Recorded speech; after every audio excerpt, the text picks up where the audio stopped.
Hi, I have been asked by the Faculty of Science, the Alumni Department, to provide you with a bit of an alumni overview of how I got to where I am today. So sorry for the randomness of this video, but I'm going to read off some of the questions that they had for me here and provide a video to you this way. Due to COVID, obviously, this is the best we can do at the moment. So the first question was, provide a brief welcome. So my name, my education, current role, and scientific interest. So my name is Brendal Townsend. I have a master's degree in marine management from Dalhousie University. I also have a graduate certificate in fisheries management from Oregon State University and a Bachelor of Arts from Edinburgh University out of Pennsylvania. My current role, I'm a program manager at Innovasea. It's a very large ocean technology company that's based out of Bedford here in Nova Scotia. Innovasea.com if you're interested, and we essentially produce kind of the world's leading acoustic telemetry equipment for fisheries, for aquaculture services, and for physiological tags for fish.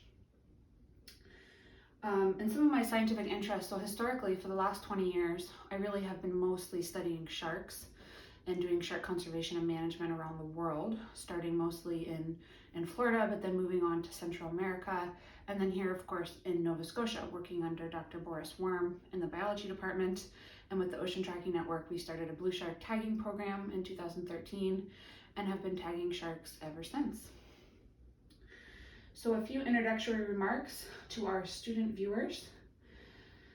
So are there any opportunities through science and how you kind of get to those next steps? Yeah, I mean, it depends on what you want to do. I mean, I was pretty driven as a young girl to work with sharks, and I knew that, you know, just as a dive instructor living in Central America, I couldn't really make an impact on a global level if I was going to just be a dive instructor, taking people to see the underwater world and educate them from that standpoint, which is a really good experience, but I knew I couldn't make kind of a truly global impact. So it depends on what you want to do and you know, what steps you want to take to get there. But I knew that if I didn't get a higher education, I knew if I didn't get a master's degree and I didn't work with some of the best in the field, it would be very hard for me to get my foot into the door of shark conservation and management. And so you just have to be persistent, you have to be passionate, and you have to be really driven to want to do it.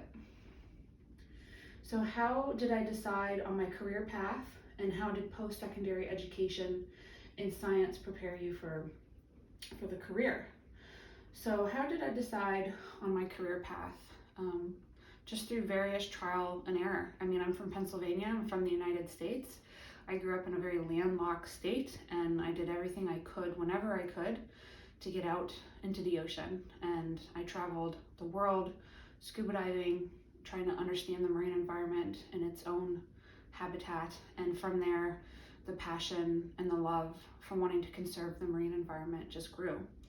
And over time, you know, it didn't happen right away. I mean, it took me years to figure out what I wanted to do and how I was going to get there. But one thing that really helped me was field experience. So working in the Bahamas, working in Central America, taking opportunities when I could with professors at universities, volunteering, doing whatever I could to get into the field, to get experience, so that I knew that that's what I wanted to do. Because without that experience, just going to school might not help you because it's a bunch of theory. But if you can at least get into the field, you get real life experience before you actually then take that next step into an academic role.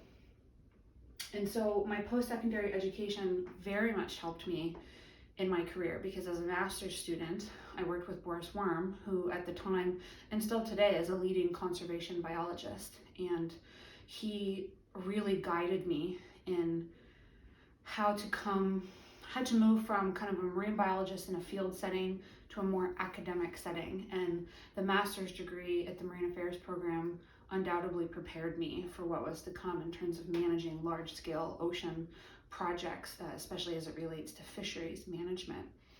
Without that education, without the guidance from the professors and colleagues around me, I would have never been able to be where I am today. So were there any people, experiences, courses, and resources that helped shape my career goals?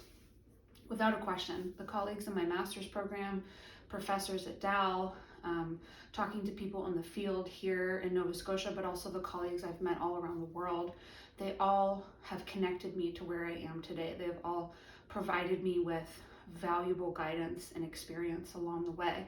So the more people that you meet, the more you get out into the field, the more you volunteer, the more you kind of just take interest in these general areas, whether it's climate change, fisheries, just general ocean technology.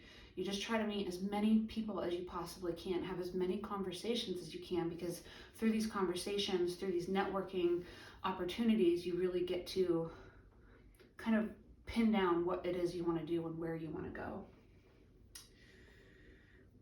What is the best way to go about getting research experience during your undergraduate degree?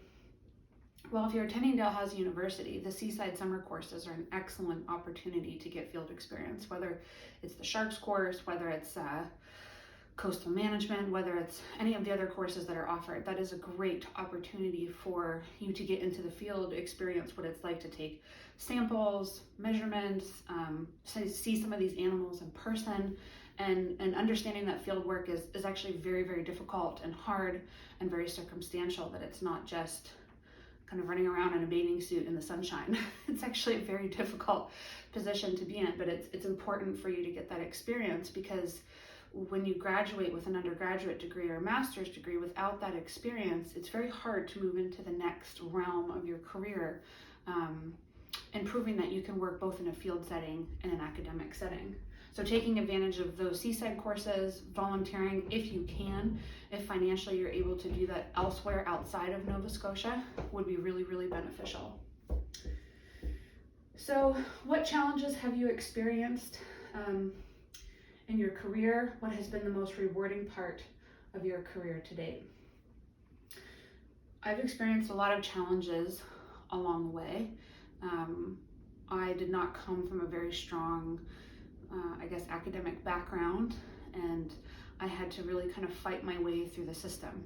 And I would say I didn't perform very well in high school, for example, so I had to really make up for it and work even harder when I was in my undergraduate degree and in my master's degree. And I had to really do a lot of kind of soul-searching, in-depth research on what it is I wanted to do and who were the leading individuals in the field that could help me get to where I needed to go. And along the way, taking risks, sometimes unnecessary risks, but sometimes taking rewarding risks that allowed me to get to where I am today. And, you know, the rewarding part of this career is being able to just feel like you're making a difference on a daily basis. So whether it's working in the field with sharks, whether it's educating people about climate change, whether it's making the next generation of ocean technology that can advance fisheries management, it doesn't matter, as long as you, at the end of the day, you really feel like you're contributing to the world and you're passionate about what you do. So what attracted you to this current role with Innovacy, and what do you look for when job hunting? So prior to Innovacy, I worked with the Ocean Tracking Network for 4 years, and I did that as a researcher, as an academic. I started with them as a program manager, but also as a shark biologist, and that was an amazing experience, leading a global network like that. But what interested me in moving to Innovacy was that they are the leading ocean technology company for this type of equipment for monitoring fisheries and other species at risk around the world. And I kind of wanted to move away from academia and actually move more into industry, because it kind of combines all of those different components that I'm interested in. You have to be both kind of academically aware, biologically aware, you have to know a lot about ocean technology, and of course program management as well, financial management.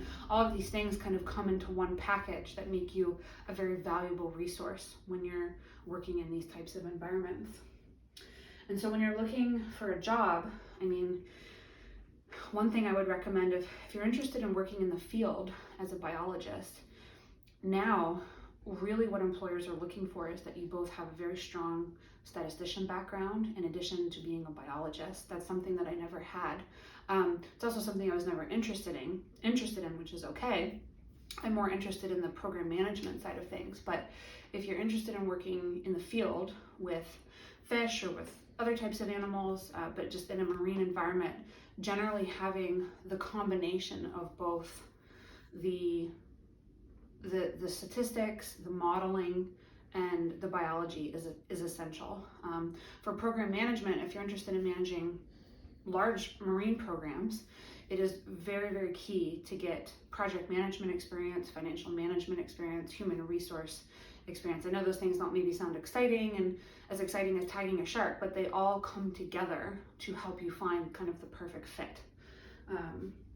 And I'm happy to, outside of this video and this conversation, I'm happy to answer any emails that you might have about what steps you should take and who you should contact.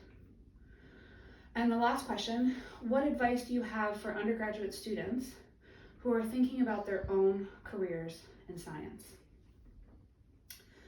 I'd say just take your time. There's no need to rush. There's no need to feel like you have to have it figured out overnight. It took me years, and making a lot of mistakes along the way and thinking I knew one thing and then I did another before I could really figure out what it is I wanted to do. And the only way I could do that was by trying things. If you don't try things, if you don't volunteer, if you don't work in a job, various different types of jobs, you'll never kind of figure out which direction you want to go. So I would say just try to experience as much as possible. Try to talk to as many people as possible and network as much as possible. And at some point, that will all come to fruition for you, and you'll just realize what direction you need to go. So thank you for letting me speak to you. I've had an amazing experience at Dalhousie University and with all of my colleagues there, and I'm happy to answer any questions. Just go to brendal.townsend@innovacy.com, and I'm happy to speak with you further. Thank you so much.